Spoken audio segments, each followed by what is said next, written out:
এই কাবা ঘরকে ঘিরে সেখানে দৈনিক 120টি রহমত নাজিল হয়। বলেন কয়টি? আল্লাহ রাসূল সাল্লাল্লাহু আলাইহি ওয়াসাল্লাম বলেন, ইয়ানজিলুল্লাহু আলা হাযাল বাইতি কুল্লা ইয়াউমিন ওয়া লাইলাতিন 20 ওয়া 100 রাহমা। বলে দিনেও 120টি এবং রাতেও 120টি রহমত সেখানে নাজিল হয়। এবার বলে সিত্তুন আলি তাইফিন, যারা তাওয়াফ করে এদেরকে দেয়া হয় 60টা। সুবহানাল্লাহ বলেন। এরপরে বলে ওয়া আরবাউন আলিল মুসাল্লিন, যারা সেখানে নামাজ পড়ে এদেরকেও দেয়া হয় 40টা। বলেন কয়টা? এবার বলে ওয়া ইশরুনা লিন-নাযিরিন, বলে যারা শুধু তাকিয়ে থাকে, নামাজও পড়ে না, তাওয়াফও করে না, শুধুমাত্র আল্লাহর ঘরের দিকে তাকিয়ে থাকে, এদেরকেও 20টি রহমত দেয়া হয়। আর কত রহমত আপনাদের দরকার বলেন?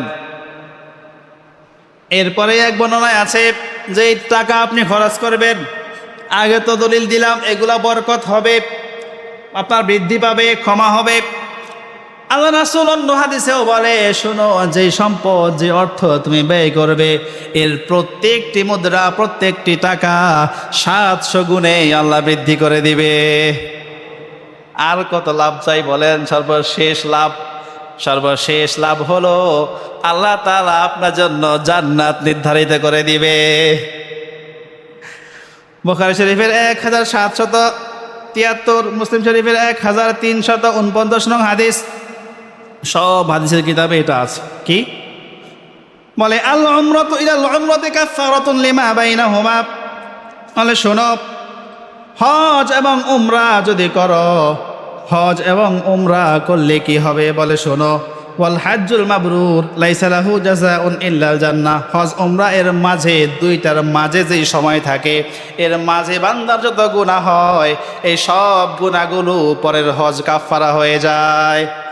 অর্থাৎ আজকে হজ করে আসলেন, আবার যেদিন যাবেন, ওই হজ করার সাথে সাথে এই মাঝের গুনাহগুলো কাফারা হয়ে যাবে। আর যদি ওয়াল হাজ্জুল মাবরুর, হজটা হজ্জে মাবরুর হয়, খেয়াল করেন, হজ্জে মাবরুর মানে যেই হজটা কবুল হবে, যে হজটা কবুল হবে, এই হজের নাম হলো হজ্জে মাবরুর। যে হজটা কবুল হয়েছে, এই হজটার নাম কি বলেন? হজ্জে মাবরুর। হজ্জে মাবরুর হওয়ার জন্য শর্ত হলো আপনার টাকাটা হালাল হতে হবে। খেয়াল করেন, আপনার টাকাটা হালাল হতে হবে। এরপরে আপনার নিয়াতটা সঠিক হতে হবে। আপনার নিয়াতটা কি হতে হবে? নিয়াত সঠিক হওয়া লাগবে কি লাগবে না? আপনি বসে আছেন, পেনশনের টাকা পাইলে যাবেন, ঠিক না?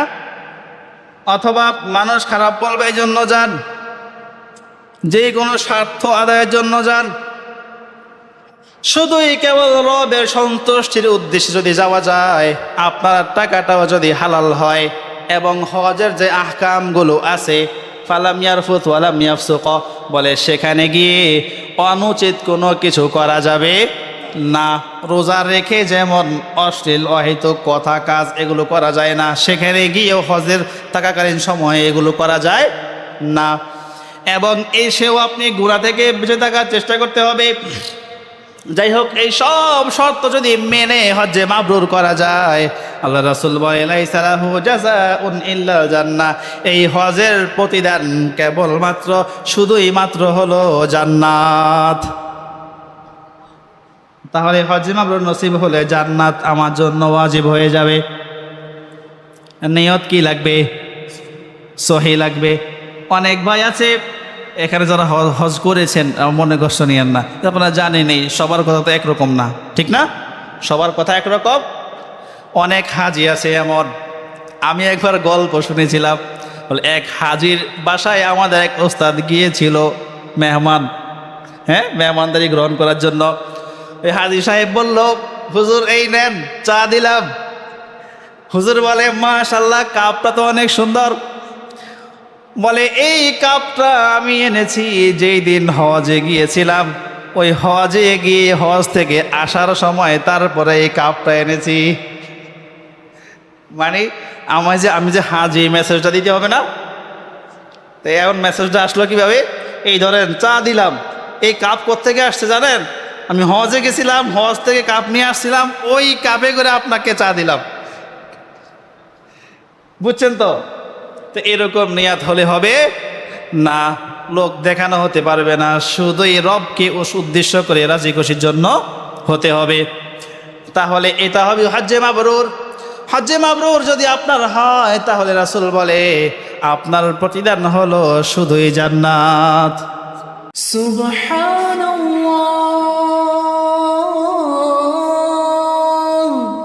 ওয়ালহামদুলিল্লাহ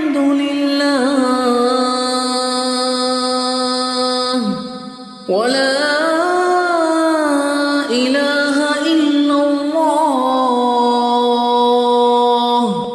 আজকের পবিত্র জুমায় আগত সম্মানিত মুসল্লিয়ান ইকরাম, আমরা সর্বপ্রথম মহান রব্বুল আলামিনের দরবারে প্রাণ ভরে শুকরিয়া আদায় করব, এজন্য যে তিনি আমাদেরকে দয়া করে মায়া করে ভালোবেসে দুনিয়ার সকল ব্যস্ততা থেকে ফারেক করে আমাদের হায়াতকে দীর্ঘ করে আমাদেরকে সুস্থ রেখে তার ডাকে সাড়া দিয়ে মসজিদে আগে আগে এসে কিছু কথা বলার এবং শোনার সুযোগ করে দিয়েছেন। সেজন্য আমরা আমাদের হৃদয়ের সব আবেগ, অনুভূতি, ভালোবাসা উজাড় করে প্রাণ ভরে শুকরিয়া আদায় করি, আলহামদুলিল্লাহ। সম্মানিত উপস্থিতি, আমরা হজ্জে বাইতুল্লাহ সম্পর্কে আলোচনা শুনছিলাম। আল্লাহর মেহেরবানি, আমরা শুনেছি কাবা নির্মাণের ইতিহাস, আমরা শুনেছি মক্কায় আল্লাহ তাআলার আশ্চর্যজনক অনেক নিদর্শনের কথা। আল্লাহ তাআলা যদি তৌফিক দান করেন, আজকে আমরা শুনব এই কাবা ঘরকে ধ্বংস করার জন্য বাদশাহ আব্রাহা যে হস্তি বাহিনী পাঠিয়েছিলেন, তারা তাদের এই কাজে সফল হতে পারেনি। আল্লাহ তাআলার এক অসীম করুণায় এবং কুদরতে তিনি তার অপার লীলা দেখিয়ে তাদেরকে ধ্বংস করে দিয়েছেন। সেই ঘটনাকে আল্লাহ পবিত্র কোরআনের সূরাতুল ফিলের মধ্যে বর্ণনা করেছেন। এই ঘটনাটি আমরা জানব, আর পাশাপাশি জানবো ইনশাআল্লাহ হজ করলে আমাদের কি কি লাভ হবে। বলেন, হজ করলে কি কি লাভ হবে? যদি আমরা লাভ সম্পর্কে জানি, তাহলে আমরা সেই কাজের জন্য উৎসাহিত হব। কারণ দুনিয়াতেও আমরা যেই কাজে লাভ বুঝি, এই কাজ বেশি করার চেষ্টা করি, ঠিক না? তো পরকালের সব কাজেই লাভ রয়েছে, শুধু পার্থক্য এতটুকু, পরকালের সব কাজের লাভ নগদে পাওয়া যায় না। কিছু কাজের লাভ কি একটু দেরিতে পাওয়া যায়, কিছু কাজের লাভ পরকালে পাওয়া যায়। এই জন্য আমরা উদাসীন। নগদ হাতে টাকা আসতো, তখন দেখতেন মানুষ কীভাবে দৌড়াইতো, ঠিক না? কারণ আমরা নগদ লাভে বিশ্বাসী। তো এই হজ করলে নগদ লাভও হবে এবং পরকালেও লাভ হবে। সুবহানাল্লাহ। প্রিয় ভাইয়েরা, হজ এমন একটি ইবাদত যে ইবাদতের সাথে শারীরিক ইবাদতও আছে, আর্থিক ইবাদতও আছে। আপনার শারীরিক পরিশ্রমও লাগবে এবং আর্থিক সচ্ছলতাও কি লাগবে। কিছু ইবাদত আছে শুধু আর্থিক, যাকাত, দান, সদকা, মসজিদ মাদ্রাসায় অনুদান ইত্যাদি সব আর্থিক ইবাদত।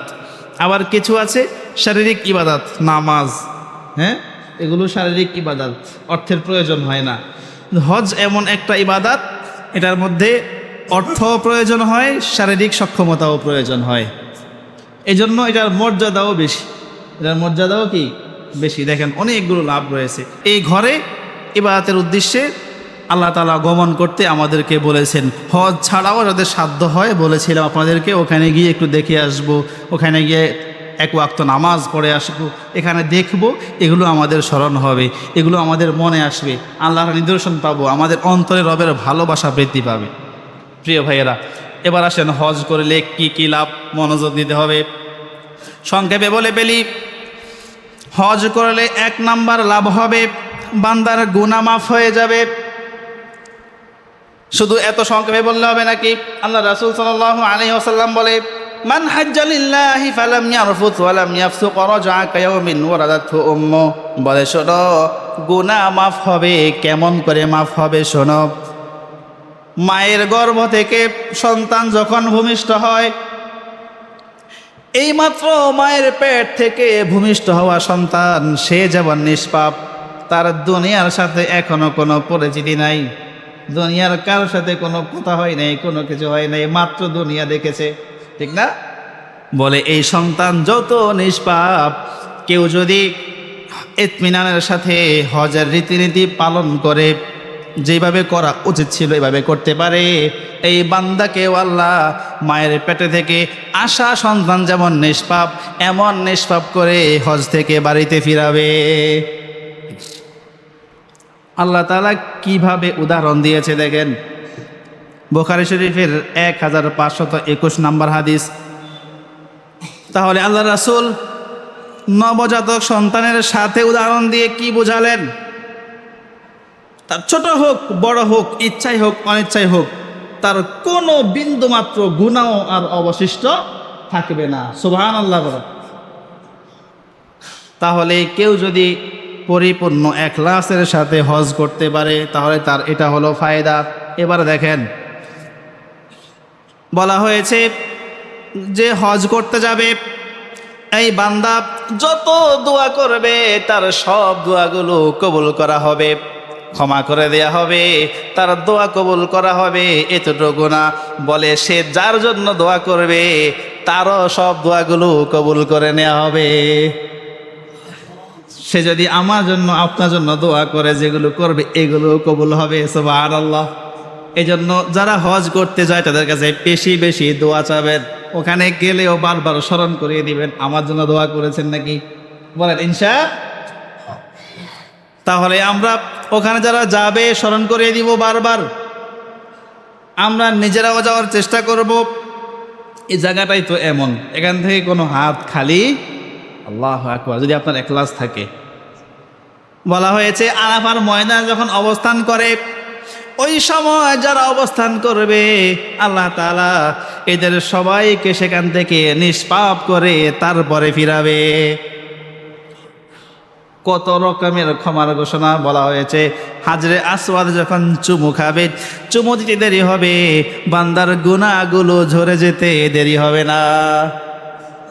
কত রকমের ক্ষমা আপনার প্রয়োজন সব আছে সেখানে। আমাদের হাতে সময় কম। 2 নাম্বার পুরস্কার খেয়াল করেন। হজ করলে 2 নাম্বার পুরস্কার হলো বান্দার অভাব দূর হয়ে যাবে। সুবহানাল্লাহ পড়েন। বান্দার হায়াতে রিজিকে বরকত হবে। আপনি তো মনে করছেন যে এত লাখ টাকা খরচ করে হজে যাব, আমার অর্জন থেকে, আমার জমা সম্পদ থেকে তো এটা কমেই গেল। কি বলেন? আপনার আমার চিন্তাটা এমন না। আল্লাহ তাআলা কি বলে? এটা কমবে না, এটা বেড়ে যাবে, বরকত হবে এবং আপনাকে আল্লাহ অভাব মুক্ত করে দিবে। দলিল নেন সূরা তাওবা এর 28 নম্বর আয়াত। আল্লাহ তাআলা বলে, ইয়া আইয়ুহাল্লাযীনা আমানু ইন্নামাল মুশরিকুনা নাজাসুন ফালা ইয়াকরাবুল মাসজিদাল হারামা বা'দা আমিহিম হাযা। বলে, ও আমার বান্দারা শোনো, যারা ঈমান এনেছো, তোমরা শুনে রাখো, নিশ্চয়ই মুশরিকটা হলো নাপাক, তারা যেন আমার ঘরের কাছেও না যায়। মুশরিকরা কি বলেন? মুশরিকরা কি নাপাক। আল্লাহ বলে তারা যেন আমার ঘরের কাছেও না যায়। এই নাপাকির অর্থ হলো তারা শারীরিকভাবে নাপাক এটা না, বলে তারা আন্তরিকভাবে ঈমান না থাকার কারণে তাদের দিল হলো নাপাক, তাদের ঈমান নাই, এই জন্য সেখানে যাওয়ারও অনুমতি নাই। ঈমান নাই, তাহলে সেখানে যাওয়ারও অনুমতি নাই। এটা হলো মুমিনদের জন্য খাস। মুমিনদের জন্য কি এটা খাস? যাই হোক, আল্লাহ তাআলা এবার বলে, ওয়া ইন খিফতুম আইলাতান ফাসাফা ইউগনিকুমুল্লাহু মিন ফাদলিহি ইনশা। বলে শোনো, তোমরা যদি দারিদ্র্যের আশঙ্কা করো, ভয় করো, হাই হাই এত টাকা খরচ করে আমরা সেখানে যাব, আমাদের এই টাকা তো চলে যাবে, আমরা দরিদ্র হয়ে যাব, অভাব হয়ে যাবে, এমন ভয় যদি করো, শুনো, আল্লাহ যদি চান তিনি ইচ্ছা করলে তার করুণায় তোমাকে এর উসিলায় সারা জিন্দেগীর জন্য অভাব মুক্ত করে দিবে। তাহলে আপনি আপনার বাহ্যিক দৃষ্টিতে যদি লস দেখেন, আসলে এটা লস না, এটা হলো আপনার উন্নতির পাথেয়। আগের জুমায় বলেছি, আপনি হয়তো বুঝেন না, আপনাকে আল্লাহ বিপদ থেকে বাঁচিয়ে দিয়েছে। আজকে যে আপনার কপালে বিপদ লেখা ছিল, অ্যাক্সিডেন্ট লেখা ছিল, আপনার আজকে মৃত্যু লেখা ছিল, আপনার হায়াত আরো 1 বছরে বেড়ে গেছে, এটা কি আপনি জানেন? বলে না, জানেন? জানেন না, এই জন্য আপনি মনে করেন কি আমি আর কি পাইলাম।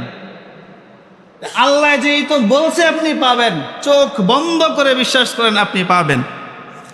ওই যে আলোচনায় বলছিলাম যে মুসা আলাইহিস সালাম, হ্যাঁ, চোখ বন্ধ করে বিশ্বাস করেছে, আল্লাহর কথার উপরে মাথা নত করেছে, মুসা আলাইহিস সালাম সফল হয়ে গেছে, ইব্রাহিম আলাইহিস সালাম সফল হয়ে গেছে। ঠিক না? সন্তানকে জবাই করতে বলছে, কেমন কথা, চিন্তা করেন না।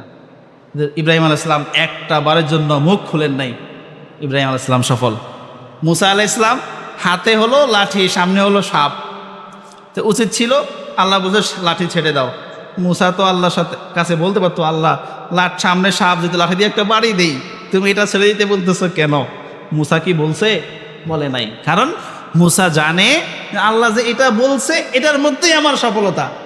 বাড়ি দিলে সাপ মরে যাবে, এটা সাধারণ ঘটনা, তারা তো ভয় পাবে না। আল্লাহ তো আরো বেশি পরিকল্পনাকারী, সুবহানাল্লাহ। লাঠি ছেড়ে দিছে, সাপ হয়ে সাপকে খেয়ে ফেলছে, সবাই ভয়ে আতঙ্কিত হয়ে গেছে, সুবহানাল্লাহ। তাহলে আপনার দৃষ্টিতে আপনি দেখলে ক্ষতি মনে হবে, কিন্তু এটার মধ্যেই মুমিনের সফলতা। তাহলে হজ করলে আপনার কমবে না, বরং বাড়বে। তাহলে হজ করলে কমে যাবে, এই চিন্তা আমাদেরকে বাদ দিতে হবে। এটা তো হলো আয়াত। এবার রাসূলের হাদিস শুনেন।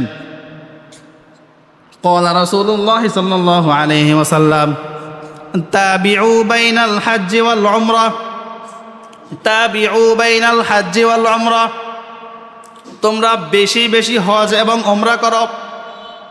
যখন সুযোগ পাবে তখনই যাবে, যখন সুযোগ হবে তখনই যাবে। খেয়াল করেন, এই যে হুজুরেরা সবাই, আল্লাহ রাসূল বলে যখন সুযোগ হবে তখনই যাবে। জীবনে একবার গিয়েছি, দায় সেরেছি, বা শেষ, এরকম যেন না হয়। তোমার সামর্থ্য আছে, বারবার যাও, বারবার যাও। এবছর গিয়েছো, আগামী বছর যাও, তারপরে যাও, প্রত্যেক বছর যাও। সামর্থ্য আছে, বারবার যাও। কিছু কথা সমাজে আছে, কয় হজ করে এত টাকা খরচ করে তারপরে এবার কি লাভ, এই টাকাগুলো গরিবদেরকে দিয়ে দাও। সবাই জোরে একবার নাউজুবিল্লাহ পড়েন। এই কথাটা শয়তানের কথা। কারণ হজ একটা, বলে না, ইবাদত। হজ একটা দান, একটা ইবাদত। হজের ইবাদত একরকম, দানের ইবাদত আরেক রকম। তো এই লোকে ইবাদত এটা করতেছে, তো দানের ইবাদত তো ইবাদত। আবার হজের ইবাদতটা কেমন? এখানে রবের প্রেম, রবের ভালোবাসা, রাসূলের ভালোবাসা, রাসূলের ভূমি দেখা, আল্লাহর ঘর দেখা, আল্লাহর ঘর তওয়াফ করা। মুমিনের অন্তরে কি পরিমাণ প্রেম জাগে এই ঘর দেখলে। আর তুমি ওখান থেকেই ফিরিয়ে রাখার কথা বলতেছো, কি আশ্চর্য কথা না? এই মিয়া, যারা বড় লোক, বছরে জীবনে একবার হজ করেছে, সে প্রত্যেক বছর কয় লাখ টাকা করে দান করে।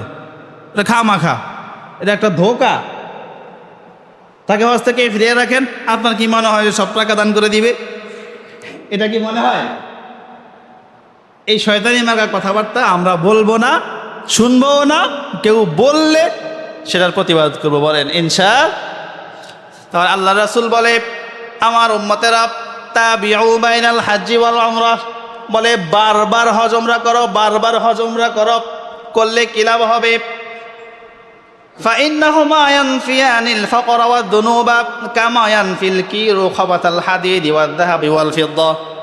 বলে শোনো, স্বর্ণকার এবং কামার, স্বর্ণকার এবং কামার এরা স্বর্ণ থেকে, কামার লোহা থেকে যেইভাবে আগুনে দিয়ে পিটিয়ে ময়লাকে আলাদা করে, খাঁটি স্বর্ণ খাঁটি লোহাকে আলাদা করে, করে কি করে না? বলে শোনো, আল্লাহ রাসূল কত সুন্দর সুন্দর উদাহরণ দিয়ে বোঝাচ্ছে, দেখেন। বলে কামার যেইভাবে লোহাকে পবিত্র করে, স্বর্ণকার যেভাবে স্বর্ণকে পবিত্র করে, এই হজ এবং উমরা, হজ এবং উমরা তোমাকেও গুনাহ থেকে এইভাবে পবিত্র করে দেয়। কি সুন্দর করে উদাহরণ আল্লাহ রাসূল দিয়েছে, দেখেন কি কথার সাথে মিলাইছে। স্বর্ণকে যখন পরিশোধিত করে সামনে আনা হয়, স্বচ্ছ, কোনো ভেজাল নাই। বলে হজ উমরা বারবার করো, কারণ হজ উমরাও তোমাকে গুনাহ থেকে এইভাবে পবিত্র করে দিবে। সুবহানাল্লাহ। এই জন্য বান্দা বলো, গত বছর হজে গিয়েছ, এই বছর আবার হজে যাওয়ার নিয়ত করেছ, এর মাঝে গুনাহ হয়েছে কি হয় নাই? কেউ বুকে হাত দিয়ে বলতে পারবে এক বছর আমি একটা গুনাহও করি নাই? বলেন না, কথা বলেন, কেউ বলতে পারবে? তাহলে তুমি যদি এবছর আবার হজে যাও তোমার গুনাহ মাফ হয়ে যাবে। আর মিয়া দুইটা তো বললাম, আরো আছে তো, কত লাভ। ওই লোকে কি বলে, ধরো মিয়া বারবার হজে যায় বা কি দরকার, এটি দান করে দাও। নাউজুবিল্লাহ। এবার আসেন, হজ করলে 3 নাম্বার লাভ। 3 নাম্বার লাভ হলো, হায় হায় কিয়ামতের ময়দানে বিপদের সময় পৃথিবীর কেউ যখন আপনাকে চিনবে না, আপনাকে পরিচয় দিবে না, সন্তানও দিবে না, বাবা মাও দিবে না, স্বামী স্ত্রী সবাই সবার শত্রু হয়ে যাবে। এই কঠিন মুহূর্তে, এই বিপদের মুহূর্তে যে হজ করে, বলে হাজরে আসওয়াদ পাথরটাও পর্যন্ত এই লোকের জন্য সুপারিশ করে। তাহলে বান্দা যখন হজে যাবে, যদি হজের জরুরি রুকন নাও হয়, বান্দা রাসূলের রওজা জিয়ারত না করে তো ফিরতে পারে না। যদি রাসূলের রওজা জিয়ারত করেন, তাহলে এবার হাদিস শুনেন, আল্লাহ রাসূল বলে, মান যারা কবরি ওয়াজাবাত লাহু শাফাআতি। যেই বান্দা আমার রওজা জিয়ারত করবে, আমার এখানে গিয়ে সালাম পড়বে, দুরূদ পড়বে, বলে শোনো, তার জন্য শাফায়াত করা আমার জন্য ওয়াজিব হয়ে যাবে। চিন্তা করা যায়, আল্লাহ রাসূল বলে এই লোকের জন্য শাফায়াত করা আমার জন্য ওয়াজিব। মাথায় নেন কথা।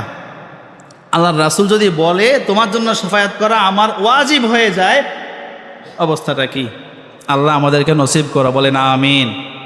4 নাম্বার লাভ হলো, যদি আপনি সেইখানে যান, আল্লাহর ঘরকে সামনে রেখে নামাজ পড়েন, তাহলে যত ওয়াক্ত নামাজ সেখানে পড়বেন, সব মিলে যত রাকাত নামাজ হবে, আল্লাহর হাবিব সাল্লাল্লাহু আলাইহি ওয়াসাল্লাম বলে প্রত্যেক রাকাত নামাজের বিনিময়ে 1 লক্ষ রাকাত নামাজের সওয়াব দিয়ে দেওয়া হবে। 1 লক্ষ রাকাত নামাজ আপনি কত দিনে পড়বেন, কত দিনে হিসাব করেন। আমি ক্যালকুলেশন করে দেখেছি, দৈনিকে আমরা যারা 5 ওয়াক্ত নামাজ পড়ি, যারা 5 ওয়াক্ত পড়ি না তারা তো বাদ, যারা 5 ওয়াক্ত পড়ি, মৌলিক, সুন্নতে মুআক্কাদ এবং ফরজ ওয়াজিব, এগুলাকে হিসাব করে দেখলাম 32 রাকাত নামাজ হয়। বলেন কয় রাকাত? দৈনিক হয় 32 রাকাত। খেয়াল করতে হবে, ফজরের 4 রাকাত, সুন্নতে মুআক্কাদা 2 রাকাত, ফরজ 2 রাকাত। জোহরে হলো 10 রাকাত, আগে মুআক্কাদা 4 রাকাত, ফরজ 4 রাকাত, তারপরে সুন্নতে মুআক্কাদা 2 রাকাত। আসরের সময় শুধু 4 রাকাত ধরলাম, এটা সুন্নতে জায়েদা। মাগরিবের সময় 5 রাকাত, এশারের সময়ও 5 রাকাত, আবার বাড়তি আছে ওয়াজিব বিতির 3 রাকাত, মোট হয় 32 রাকাত। বলেন কয় রাকাত? 32 রাকাত নামাজ যদি আপনাকে পড়তে, 32 রাকাত নামাজ দৈনিক পড়েন, 1 লক্ষ রাকাত নামাজ পড়ার জন্য আপনাকে ব্যয় করতে হবে 3125 দিন। বলেন কয় দিন? 3125 দিন ব্যয় করলে তারপরে সম্ভব হবে মাত্র 1 লক্ষ রাকাত নামাজ পড়া। হায় হায় বান্দা, এই তাহলে তোমার 3125 দিন নামাজ তুমি এত কষ্ট করে পড়লে যেই পরিমাণ সওয়াব পাইতা, 1 রাকাত নামাজের বিনিময়ে তোমাকে ওই পরিমাণ সওয়াব দিয়ে দেওয়া হবে। আরো কত লাভ আমাদের চাই বলেন। এবার আল্লাহ রাসূল সাল্লাল্লাহু আলাইহি সাল্লামের রওজা জিয়ারত করতে যান, মসজিদ নববীতে, এবার নামাজ পড়েন। বলে ওইখানে নামাজ পড়লেও 1 রাকাতে 50,000 রাকাতের সওয়াব। সুবহানাল্লাহ। 1000-এর কথাও আছে, 50,000-ও আছে। তা আমরা 50টা ধরলাম, কারণ আল্লাহ দিতে তো কম দিবে না, আল্লাহ দিতে কম দিবে না। তাহলে আর কত সওয়াব আমাদের চাই বলেন। 5 নাম্বার লাভ, সংক্ষেপ করে ফেলি। 5 নাম্বার লাভ হলো, এই কাবা ঘরকে ঘিরে সেখানে দৈনিক 120টি রহমত নাজিল হয়। বলেন কয়টি? আল্লাহ রাসূল সাল্লাল্লাহু আলাইহি ওয়াসাল্লাম বলেন, ইয়ানজিলুল্লাহু আলা হাযাল বাইতি কুল্লা ইয়াউমিন ওয়া লাইলাতিন 20 ওয়া মিআতা রাহমা, বলে দিনেও 120টি এবং রাতেও 120টি রহমত সেখানে নাজিল হয়। এবার বলে সিত্তুন আলী তাইফিন, যারা তাওয়াফ করে এদেরকে দেয়া হয় 60টা, সুবহানাল্লাহ বলেন। এরপরে বলে ওয়া আরবাউন আলিল মুসাল্লিন, যারা সেখানে নামাজ পড়ে এদেরকেও দেয়া হয় 40টা, বলেন কয়টা?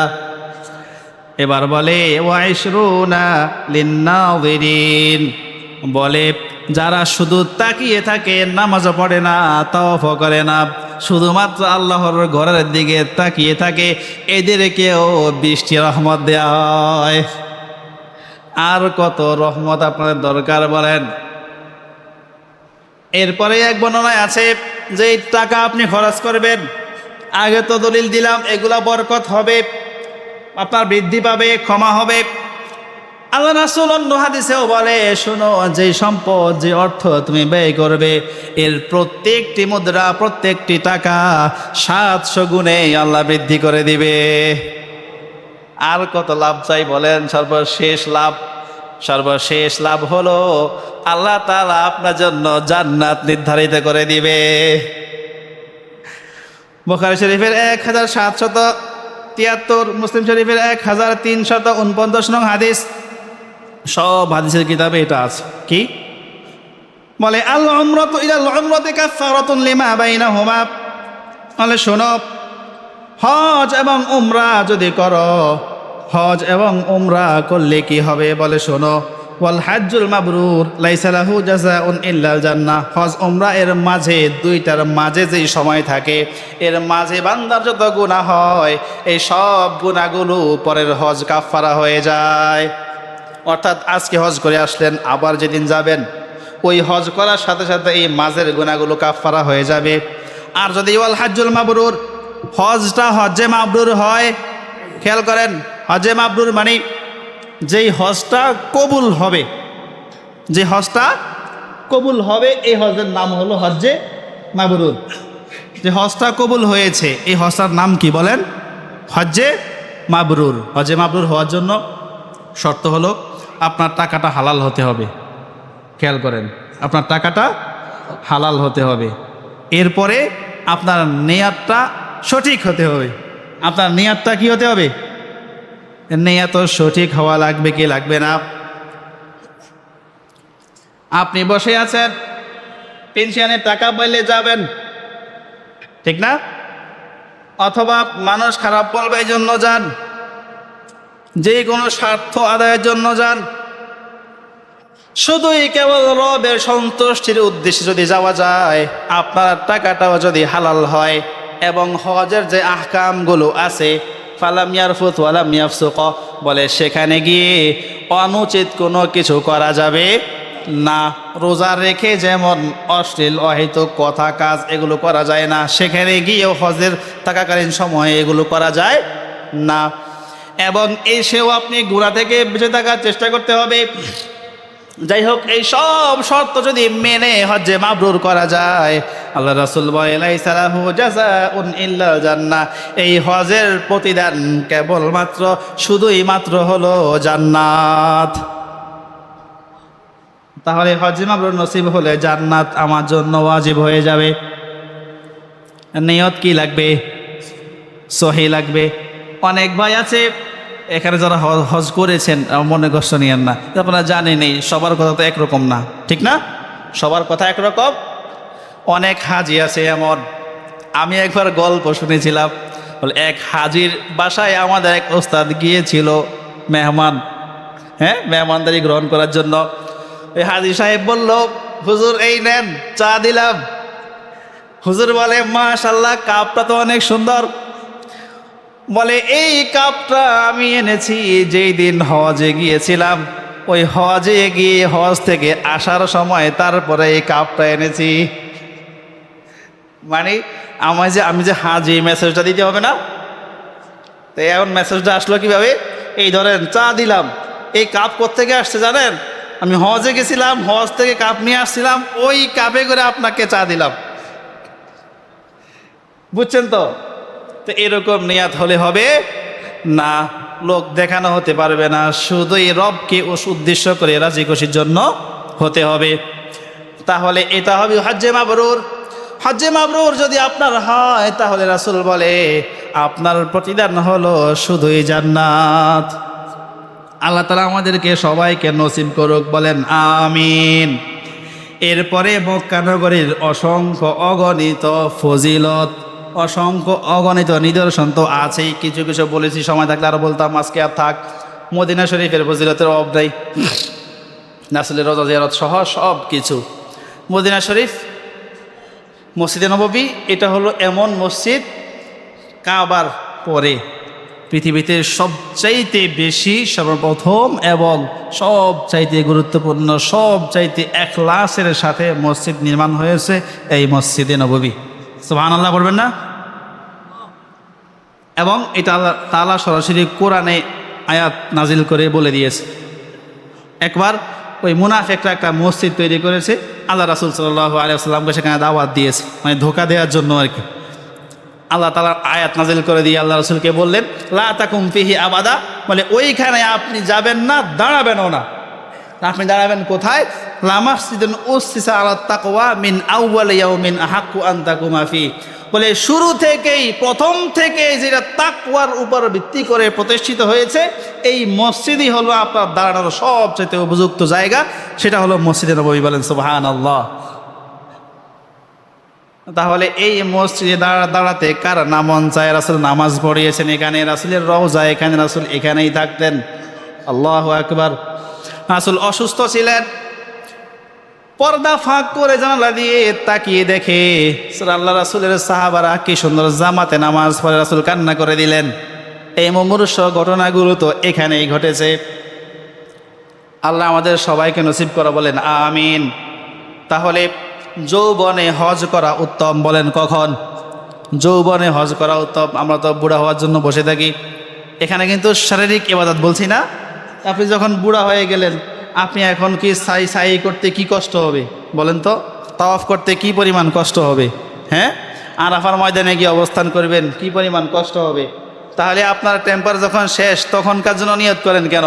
যখন আপনি এগুলো স্বাচ্ছন্দ্যে করতে পারবেন, এখন সুযোগ আছে, অর্থ থাকলে এখনই করে আসেন। আল্লাহ আমাদেরকে তৌফিক দিক, বলেন আমিন। সংক্ষেপে শেষ করে দিলাম, এবার শুনেন, না করলে ক্ষতি কি? এটাই শেষ, 1 মিনিট লাগবে, একটু মনোযোগ দেন।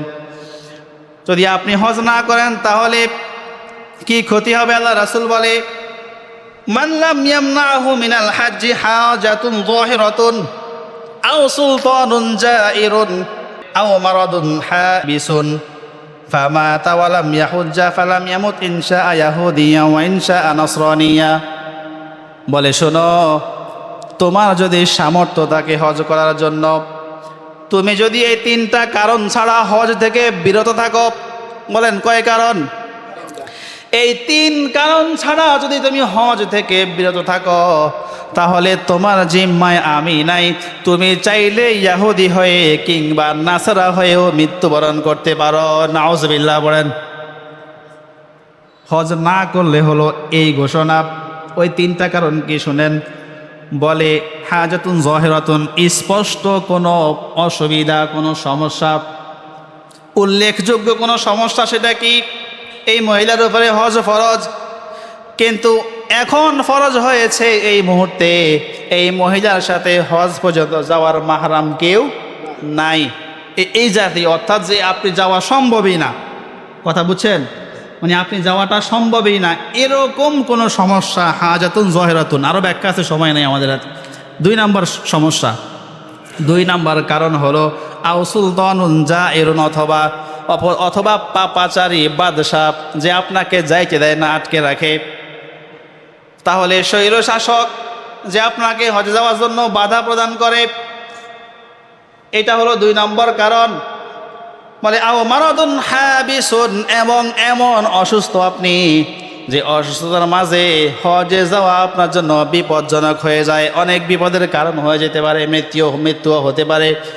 তাহলে এমন অসুস্থ যে আপনি অপারগ, এই 3 কারণ ছাড়া কোনো বান্দা যদি হজ থেকে বিরত থাকে, আল্লাহ রাসূল বলে সে চাইলে ইহুদি অথবা নাসারা হয়ে মৃত্যুবরণ করুক। জোরে বলেন নাউজুবিল্লাহ।